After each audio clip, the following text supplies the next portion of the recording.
Daydream Stitcher. This is Flosstube 68. Today is June 9, 2024. It's been, I think, about a month since my last video. Thank you for being here today, for joining me. I have a couple of new starts to show and some whips.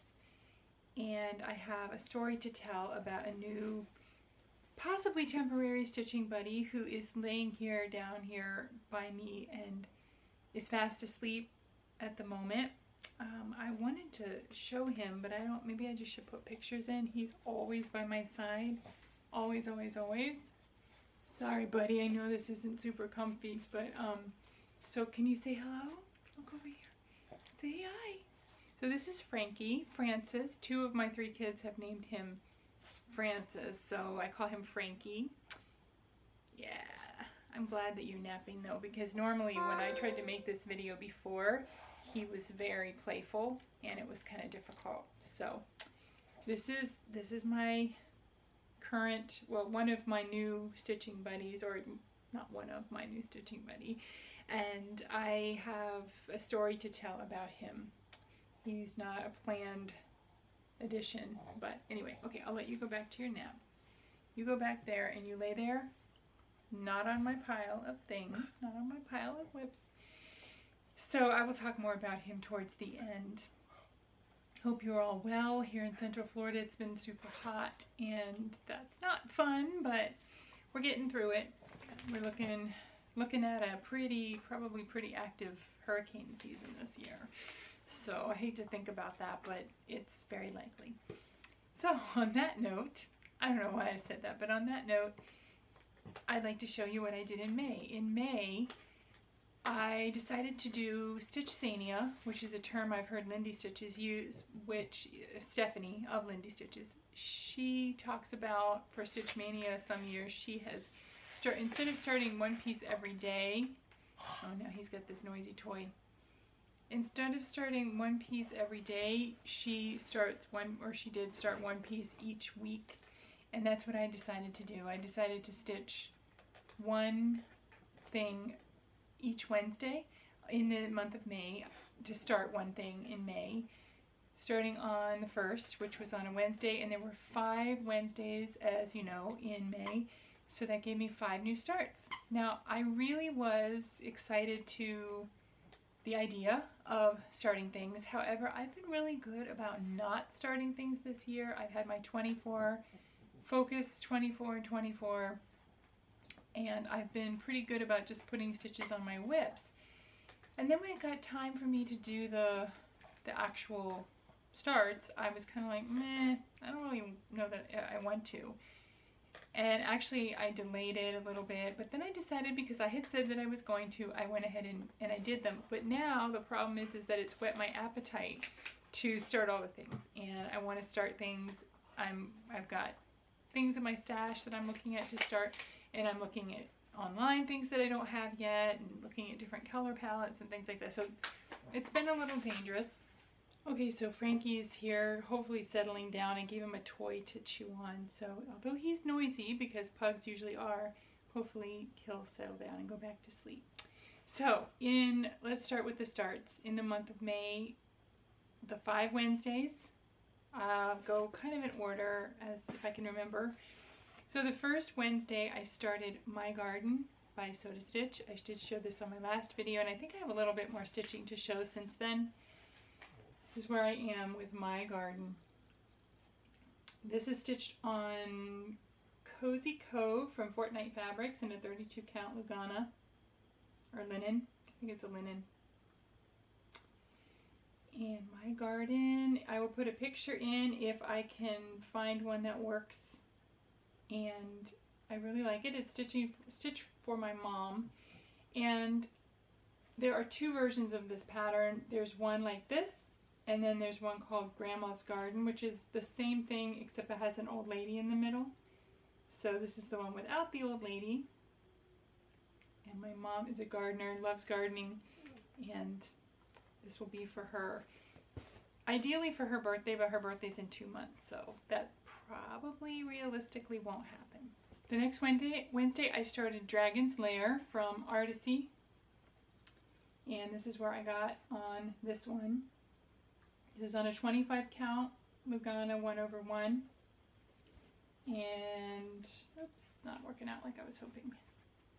This is the dragon's mouth, the neck. Let's see which way, yeah. The neck goes down this way, the wings this way, and right in the middle, wizard should be down this way.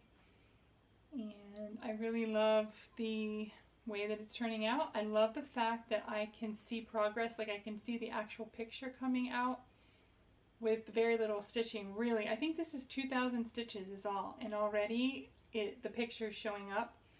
So I feel like that's kind of unusual for these sorts of projects. It usually takes a lot more stitching to start to see the picture. It is a small one as these things go. It's 13 by 10 or 10 by 13. I never know which one's supposed to come first, but it is relatively small, and so it won't be as detailed as some. I mean, I guess, you know, Heaven and Earth, it would be considered a mini, but I really like Artecy, and I think that's going to turn out really pretty. It's only 60 colors. On the third Wednesday, I was inspired by a couple of my favorite Flosstubers. Amanda at Lucky Chance Stitcher, she recently finished, she FFO'd this project actually, and she has done it on, well, let me show it to you. I'll show it to you and then I'll talk about it. But it was inspired by Amanda at Lucky Chance Stitcher, Pfeiffer at Twisted Stitcher, and Stacy at 911 Stitcher. This is Wind Moon Fairy, and here's where I got about a week of stitching on this. Now, so this is the kit. This is a kit. This is a Dimensions Gold kit. This is the kit Fabric and Floss on 16 count Aida. And so in deciding what to start for May this year, I wasn't sure. And Amanda recently showed that she finished this piece on a hand-tied fabric. Excuse me. She didn't use the called for, she didn't use the kit fabric. She used a beautiful hand-dyed fabric, and she stitched the fairy on that instead of stitching all that background, and it looks beautiful. I am in awe of Amanda for doing that. I don't think I could do that. It's amazing because she is, looking at the picture, she is not just a solid outline, but because of the gauzy fabric and the wings, kind of gauzy wings, it is difficult, I'm sure, to get those outlines right and for the fabric to show through properly. And so I'm sure it wasn't easy to figure that out on the pattern, but she did an amazing job. And then Vanna at Twisted Stitcher, she has been talking, or she was talking about starting this piece for Monogamous May. She was going to stitch on one piece in May, and she decided to do this one. And she was inspired also by Amanda at Lucky Chance, and she had this whole thing about how she was going to do it. But I don't think she started it because she was stitching on another piece, I think a Teresa Kogut, and I don't remember seeing this come out in May for her.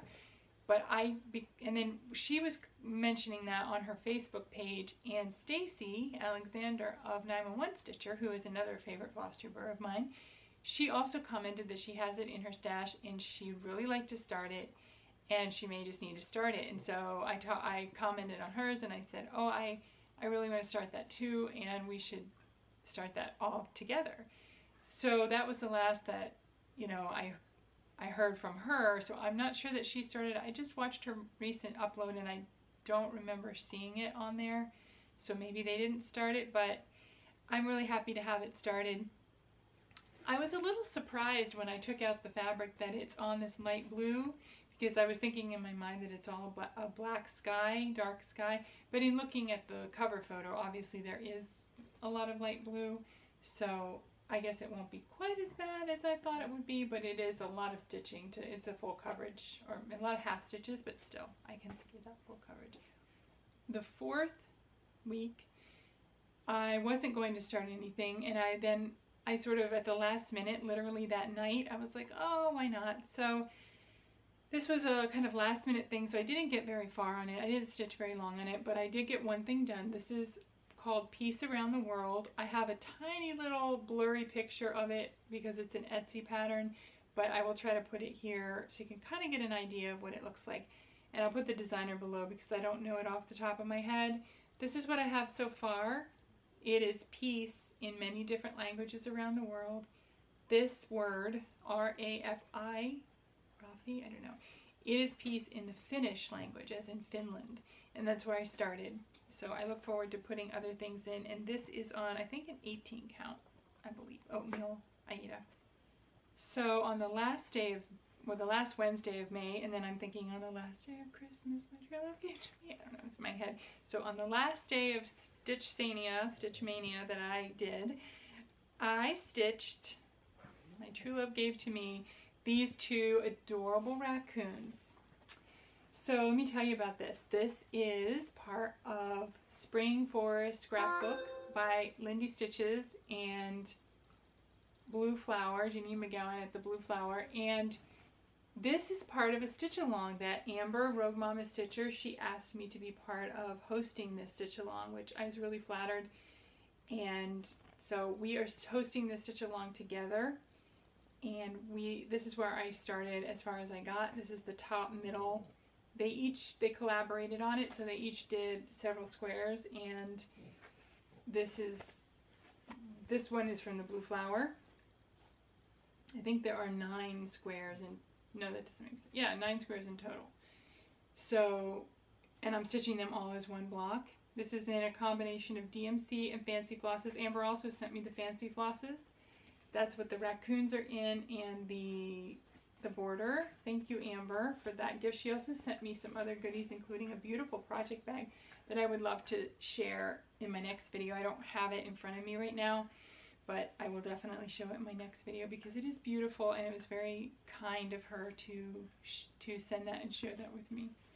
Oh, and I didn't say, this is stitched on 32 count linen by Zweigart called Plein Air. Plein Air? I don't know how you pronounce it. It's French, I know. I know it's an impressionist term, right? French, that's all I know. Very little. So those are my May starts. Is that 1, 2, 3, 4, 5? Those are my May starts. I also stitched on some whips this month. In no particular order. I was hoping to be done with a couple by my next video. Didn't happen, but I did make a lot of progress, and I should not have too much more to do on these ones. So the first one I'll show you is my Treehouse of Winter by Sew to Stitch. Isn't that cute? I love it. It's so bright and cheerful and beautiful. I just love it so much. And this is almost done. Oops, don't step on my stuff. It's so almost done. I just have to finish the little guy and the snowman, and there's some, I think there's another ornament that comes down, and these stars have to be finished.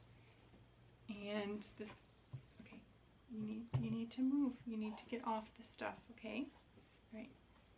Sorry about that. So there we are with that. This is on Nessie by Picture This Plus, 32 count Lugana. This up here is Treehouse of Summer. If you haven't seen my other videos, that one is finished. And then when this is finished, I plan to stitch the other 2 seasons over here on the same piece of fabric. I will talk again about this dog in a little bit, but I can't, at this point, I can't really put him out of the room because he'll just scratch on the door the whole time. So I'm trying to get him to settle down so that he'll sleep and be quiet. Right now he's getting into everything. So this one I put work in since I last showed it. This is Autumn Season from Imaginating. I worked on this row of pumpkins mostly. I filled in a few more things here. I don't know if I did pumpkin patch last time, but the pumpkins I filled in, I know that. So that's almost done. This pumpkin's to go, and then I just need to fill in a few more things here. Some leaves and flowers and whatnot. And then I'm going to finish this heart. This heart is actually charted in yellow and green, and I chose to do it in blue and purple like this one because I didn't like the contrast, so I just flipped around the colors and did the same colors in the other one. As charted, it does have a checkerboard on the bottom. There is a border down there that's checkerboard. I don't remember the colors. I want to say maybe purple and green. The designer, Sandra Casalino, she loves to do those border checkerboards, and I probably won't stitch it on here. I most likely won't. I do have another pattern by her, the Halloween Night, and I am stitching that one, the checkerboard, and it is cute. I love checkerboards.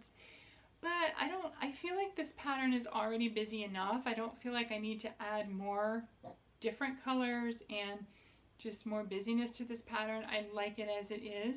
I am going to look, I have all of the seasons in this series, so I am going to look and see what the other ones look like and how their borders look, and then make a decision for sure. But at this point, I will finish it after, you know, just the fill in of this. Now, I am thrilled about this. It probably doesn't look like much progress, but I'm happy with the progress that I made on this. It was a lot of time stitching on it. This is called the Lecture. This is, so there's a Russian designer that this is often attributed to. It is charted by her. I don't remember her name, Ekaterina, and I don't remember the last name. Her first name is Ekaterina. And she is Russian, I believe, but I just recently found out that the artwork that it's from is actually not her. It's actually David, somebody. I'm sorry, I don't have the name in my head. I can post it below, but I thought that was interesting because I didn't realize that, because I thought I had a decidedly Russian look to it. But the charting is those Ukrainian Russian designs, they have a special magic about them that there's just something about them that I really, really love. However, this will be one of those designs. So you know how you have some things that you stitch and you just love the experience and the journey of stitching it, and when it's over you're kind of sad that it's done because you don't have it to stitch on anymore. Kind of like a book, like a favorite book that you love to read, and it's the journey, and then when you get to the end it's kind of sad that you put it down, it's over. This is not that. This one is like, I just need to get this thing done. It's a beast. I won't go real into it, but the pattern is not fun for me. I don't enjoy stitching it. I don't enjoy the pattern, the way the pattern is written. I feel like there's a lot on there that's far more complicated than it has to be. But it is challenging me. I love the pattern. I know that it's going to, I love the picture, and I know that it's going to be worth it when it's done. So I'm plugging away. And I think since I last showed it on my video, I filled in most of this shirt, this top, started on her neck up here. This is the braid that I'm trying to get. I think it's a braid. She has the spiky hair up here, and then I think this is a little kind of rat tail braid. Remember, I don't know if people do it anymore, but when I was growing up, I knew somebody that had a mom of somebody I knew who had real short hair, and then the little rat tail at the end. And I used to, as a kid, I used to want to take scissors and snip that off so bad. But so I think that's what that is. And so the way that it's charted, the braid, is kind of tricky to read. And I enjoy challenging myself. I don't tend to do specialty stitches or anything, usually just straight cross stitch. And as far as straight cross stitch goes, this is definitely a challenge, and it's kind of kicking my butt, but I'm going to plow through and I'm going to get it done eventually, and I'm going to love it. And I think it's just so cool, and it has such a neat watercolor effect. This is stitched on Helix by Picture This Plus in 32 count linen 2/2 DMC. This one was a start along with my friend Beth at Steadfast Stitcher. This is called And Be Kind to One Another sampler. This is by Needlework Press. It's stitched on a Vintage Country Mocha. If I can get it straight here on the board. And it is so it's mostly called for Fancy Floss. I'm doing mine in a combination of Fancy Flosses and the DMC conversion. I started this house, since I last showed it, I started putting in this red house. This house is the DMC conversion in the red, and then the inner part is the Fancy. This is Fancy, the round is DMC, and I feel like, so the lettering here, the green, that is Fancy Flosses, but I kind of feel like it wasn't necessary. Like I could have stitched DMC and it would have been just as pretty there, but that's okay. This pattern what I chose when I was at Brick City Cross Stitch with Beth. She had it in her cart and I saw it on the wall stitched up, and it was just so beautiful, and especially on this fabric. And so I had to stitch it, and Beth and I decided to start it together, and we started it last year on Easter 2023, and Beth and I are still plugging away on it. Some other lovely ladies on Flosstube and Instagram had joined us, and I think most of them are finished, including Stitchy Sally and Lancashire Stitcher, among others.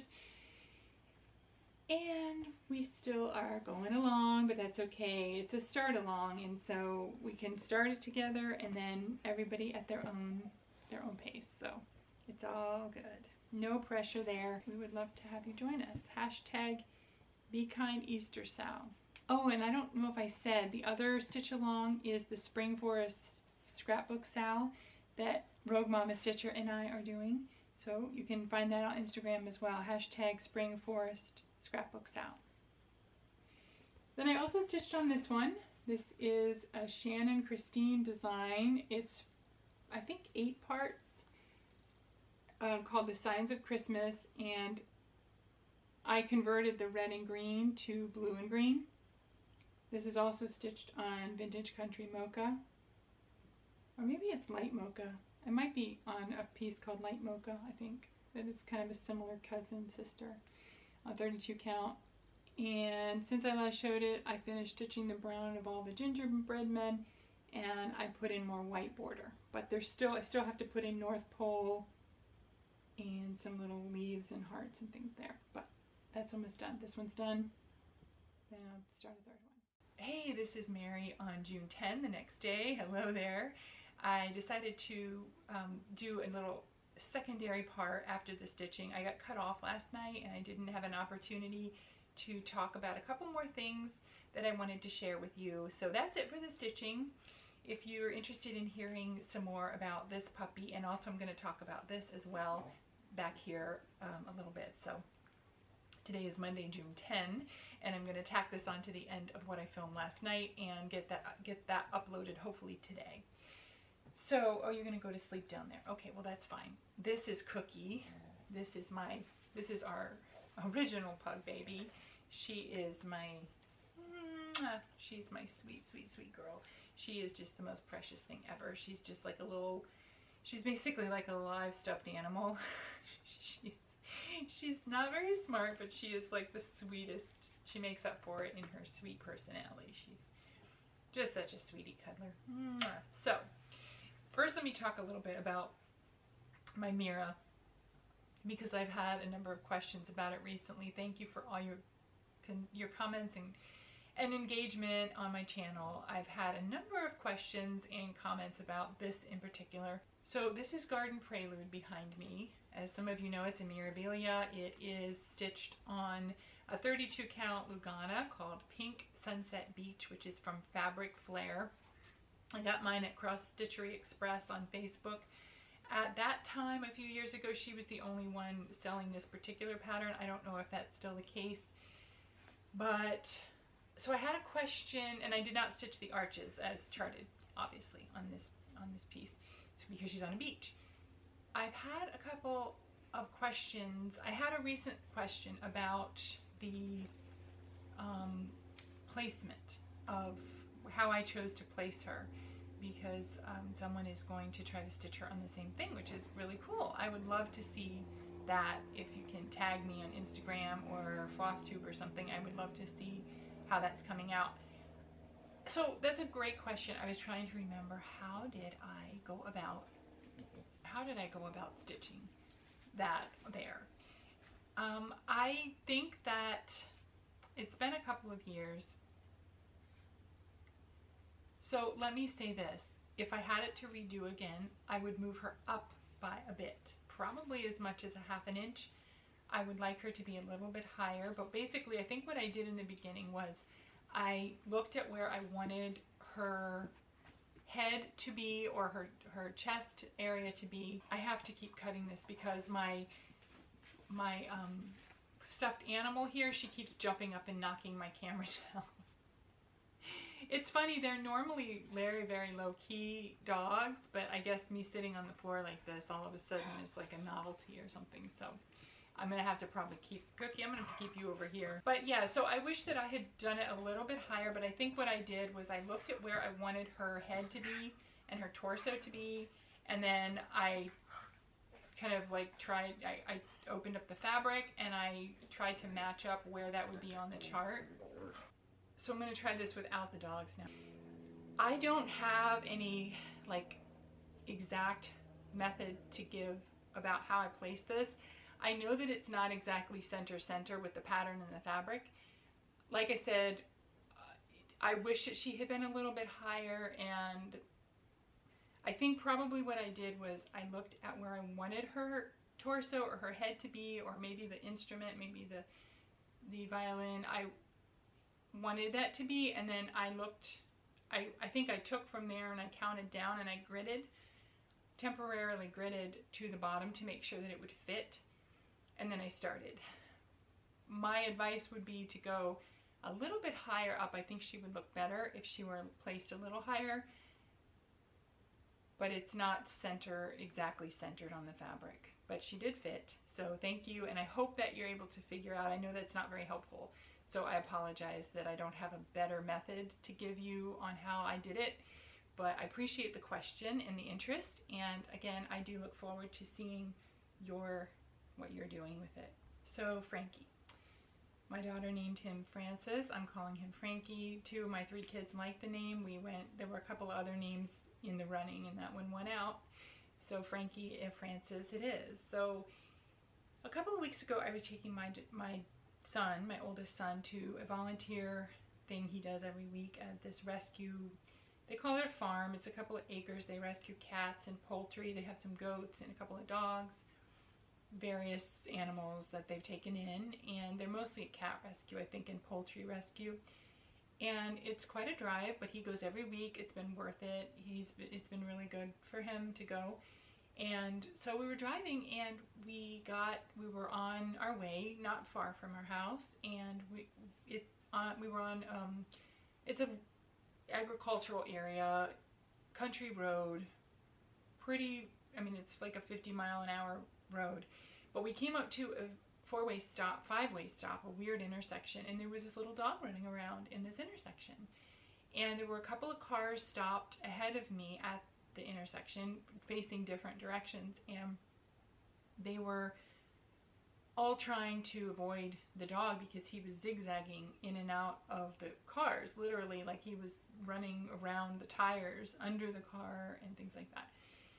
And when that happened, I think my quickest thoughts were, one, oh, when this happens, people get out of their cars and somebody tries to get the dog so that it's not in the road, or the heat, because that's another big concern in this, this time of year. And the other thing was, I was thinking that obviously somebody's purebred pug got out of their house nearby. I mean, how far could he get? And they were surely looking for him. And so those 2 thoughts were going through my head. But I realized pretty quickly that nobody else, there were probably 5 cars, nobody else was trying to get this dog. They were trying to avoid him, which I really appreciate, because there was a lady trying to turn right towards me, and she was kind of inching along and sticking her head out of her window to make sure she wasn't hitting him, but he was literally running around her tires and kind of like nipping at the tires. So she was trying to go but not hit him, which is a little challenging. And so without thinking, I opened my door because I was concerned, and I opened my door and he immediately ran over to me and jumped on my lap. So then I thought, oh no, what have I done? I don't want this to be my problem. I don't need another animal. I don't need the extra work of finding his owner and all this. But now here he was. The woman drove up next to me and stuck her head out, and she said, "Is that your dog?" And I said, "No." "Is it your dog? Do you know who it belongs to?" She said, "No, I don't." And I said, "Well, we'll find the owners, I guess." And she said, "Great." And she sped off. So then I'm like, oh no. Well, again, I'm thinking, okay, well, we're going to a rescue. I'll just take him to the rescue and I'll drop him at the rescue. When we get to the rescue, They weren't too happy to see that I was bringing them another animal. They're wonderful. This is, you know, like there's two ladies that run it, that live there. It's their home, and they are amazing. They work 24/7 with all sorts of, you know, awful abuse cases and orphans and things like that. And it's kitten season, so they're really overwhelmed right now with cats and other things. They've had some dogs come in that were horribly abused and things like that, so they've really got their hands full, and they weren't really wanting to take in another animal right now, but they offered to help. They said they would take him if I needed them to, but that they had an outbreak of kennel cough right now, and so they were worried about him getting that. It had been really contagious, that one dog had spread it to other dogs that they had. So basically I took him back to my house for the time being, all of us thinking that it would just be a few hours before the owner turned up somewhere, and I would give him back and all would be well and good, and I would have done my good deed for that week or whatever. So I take him back. He got along well with my other dogs. I have dogs and cats here, and he fit it right in with them, no problems. He's super chill, got along with everybody, and then we couldn't find the owners. We posted him all over the place. They tried to help me, the rescue. I contacted another rescue that's closer to me. They tried to help, and I posted him all over social media. At first, we all thought that somebody would, you know, if they saw a pug like that, that they would, a bunch of people would be like, oh yeah, that's my dog, I'll take him, because he, oh, by the way, he wasn't chipped. So they did check for a chip, a microchip at the rescue, and he did not have a collar on, and they said, well, he doesn't have a chip, so we'll just put him on social media, and I'm sure somebody will take him. But nobody did. So then we did post his photo all over the place, and nobody still did. Nobody claimed him. I took him, so since then, it's been a couple of weeks now, since then I've taken him to 2 other places to get him scanned for a chip. They cannot find a chip either, because I've heard of some readers not being able to find all chips, which is kind of annoying. But, and what else? I tried the shelter. The county shelter was no help. They didn't know what I was talking about. When I asked if anybody had called in a lost animal, I wanted to make a found report, and the woman literally told me she did not know what I was talking about. Which is interesting, because I've done that in the past. When I lost a pet, I've called in and made a lost report, and my mom just recently did it actually in her county. She's in a different county nearby, but she actually found a cat right around that same week, and she called in a found report, and they were able to match her up with a woman a few blocks away who had called in a lost report 6 weeks before, and the woman had given up hope of ever finding her cat again. And because the shelter took that information and held on to it, my mom was able to get that cat back to her. So that was wonderful. But not my county. My county was like, they didn't know what that was. They never heard of that concept before. They literally told me, well, did you go on Facebook? Go on Facebook and post him on there. Look on there, and somebody on Facebook will take him. And then I did talk to someone who told me that the shelter does do a foster to adopt program, so that if I take him there, they will process him and photograph him and put him on their website, and they will, you know, let me take him back home instead of keep him in the shelter, and then they will have him, I guess, on the website as a stray, and the owners can look for him there, and that they would go ahead and vet him, and then if the owners didn't come forward, I could keep him. And I thought, well, that sounds great. That's exactly what I would like to do. So I went down to the intake, and the hours were from 10 to 4. We got there around lunchtime, and it was a very long line. You have to wait outside in the sun, standing up, which I'm sure is part of a deterrent, they're hoping. And they had a very long line. There were at least, I don't know, 15 people there maybe. To me, is a long line. And not only that, they said that some of the people had been waiting since 8 a.m. They open at 10, and as of like 12:30 or 1 o'clock, they still had not been seen. So they had filled out the paper, but nobody had processed them yet. So then I had to debate, well, it's 1 o'clock. If they close at 4 o'clock, or am I going to stand here for 3 hours in the sun with this pug, and then they may not even see me when they close at 4 because they haven't even processed the dozen people in front of me. So I ended up leaving. I had all the kids with me and everything, so we'd left. And then I had rescues tell me, whatever you do, don't go to the shelter because they have such a bad outbreak of kennel cough that he's going to get sick even just doing, I don't know what to do. I have driven around and around the area looking for lost posters. I made found posters and put up in the area. I went to post offices in the area and looked at their bulletin boards.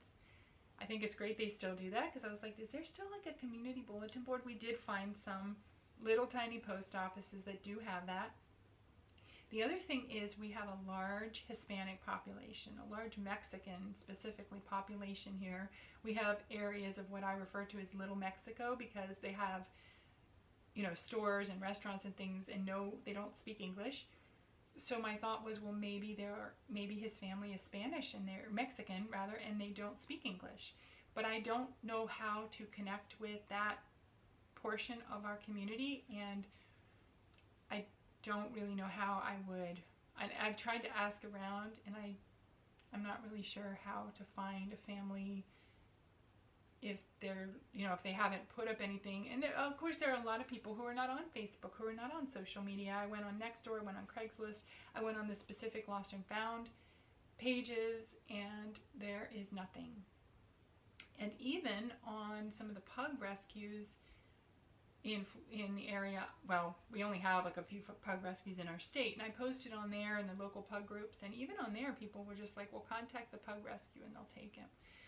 So I guess he's not that in demand, but I would like to take him and get him microchipped and get him neutered, because he's not neutered, and I think that would help him a lot to be neutered. And but I've been hesitant to do that because I feel like doing that is claiming ownership, and I still feel this great responsibility to get him back to his original family. But you know, people are telling me, well, you've tried, you've done everything you can, and I feel like, well, I haven't done everything I can because I didn't go through with getting him through the shelter thing. Our county apparently only requires a legal 3-day hold of a pet to look for the owner before you can actually keep the pet as your own. I think 3 days is ridiculous, honestly. I think that's not enough time. If my pet were lost, I wouldn't want someone to give up after 3 days of trying to find me or my pet's family. But that is the legal thing, and there's really no requirement as to how you have to find this person. And the shelter is telling me, and on their recorded messages, it literally says, go on Facebook, just go on Facebook. And that's, I feel like there should be some kind of record elsewhere that people can call. I did call some vet clinics. What else was I going to say? I called some vet clinics in the area and, you know, left a message with them and let them know about him in case anybody was looking for him. But yeah, I don't know that I don't feel like I've done everything. I feel like somebody's got to be missing this dog. He was not neutered. He was covered with fleas, but in Florida in the summer, that doesn't take very long. He was pretty skinny. He was not well fed, but his nails had been clipped recently. And I know with my girl pug, her nails grow so fast, and his nails look like they had just recently been groomed. So I'm really confused about that situation, because that means that he wasn't being neglected. Was he dumped? Was he is in good health overall?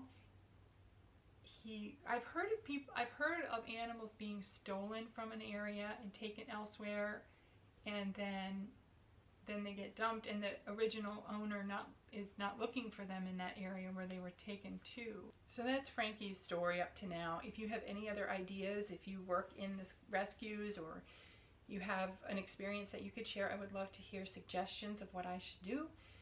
And other than that, I think that's all I have for today. Thank you for hanging out with me today and choosing to spend a little time out of your day with me. I know there are so many options on YouTube, and I'm just really flattered that you would click on me and stay with me for a little while. So thank you. I hope you all have a lovely June lots of stitching. Stay cool if you are in this hemisphere. Stay warm if you are over in the southern hemisphere. And I will be back probably in July. I have a road trip coming up next week. Actually, I can't believe it already. We're going to a family reunion out of state, so we're all looking forward to that. And then I will be back, and I will see you in a couple weeks. Have a great summer. Happy stitching. Bye for now.